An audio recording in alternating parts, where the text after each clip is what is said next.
the art of DJing is about telling stories, painting kind of musical pictures over different lengths of time, you know, whether it be 1 hour, 5 hours, 10 hours, you know, that's the trick. It's how you pull that narrative together so the whole thing is cohesive and it has a start, a middle and an end. And that skill you can only really acquire through experience, you know, knowing scenarios, understanding a situation, going into a room and going, okay, the atmosphere is here, I want to take it to there, but how do I do it? Do I go in like a steam train, or do I just tickle it, massage it to get to that point?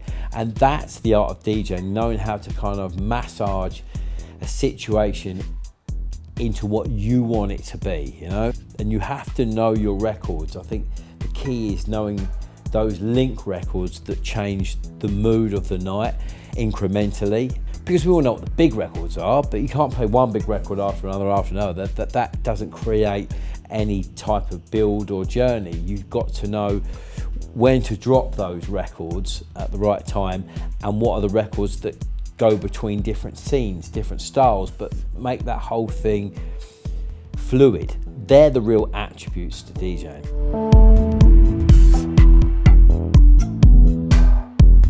The level of professionalism, of course, has gone through the roof, you know, turning up and playing on sound systems that literally rip your ears apart, you know, to highly tuned systems that people really, really care about. And, you know, for me, that's all I care about, you know, give me that tool to do my job, you know, give me the clarity of sound and the right amount of sound that's pro-rated to the situation I'm in, and that will, you know, that will let me do what I can do best. Take that away from me. I don't care about CO2 and confetti cannons.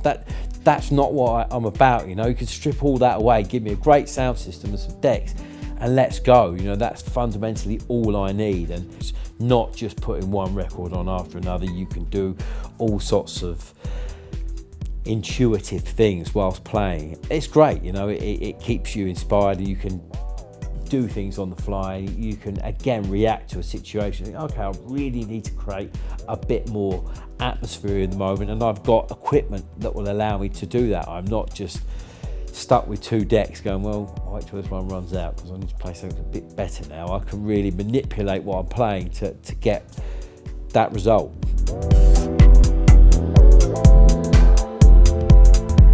The most basic thing really is just the ability to work on the move. I think the evolution of that, you know, going from being in the studio with samplers and hardware and desks and it being a very static scenario, to be able to have all of that in your arsenal, sat on a plane, you know, with a little fold down table doing the same thing. I think that's been the biggest game changer, to give you the flexibility to continue to work all the time. We can road test product right to the point where we're super happy with it, then let it go. It's very different to a band, you know, that don't get that flexibility or those opportunities. So I think that's been, I suppose, over the period of time, the 30 years I've been making music, that's been the biggest game changer for me, and allowed me to make more and more music.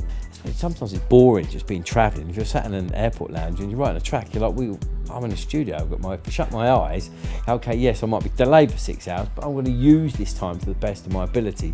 So I write consistently. I might not finish things, it's very hard to, you know, to sit in the airport lounge when you're delayed and you've got someone going off in your ear and trying to mix down something that's quite complex. I'd be a liar to say I never get to those heady heights, but I do utilise my time all the time, and if I didn't do that, I wouldn't be the producer as prolific as I am today now.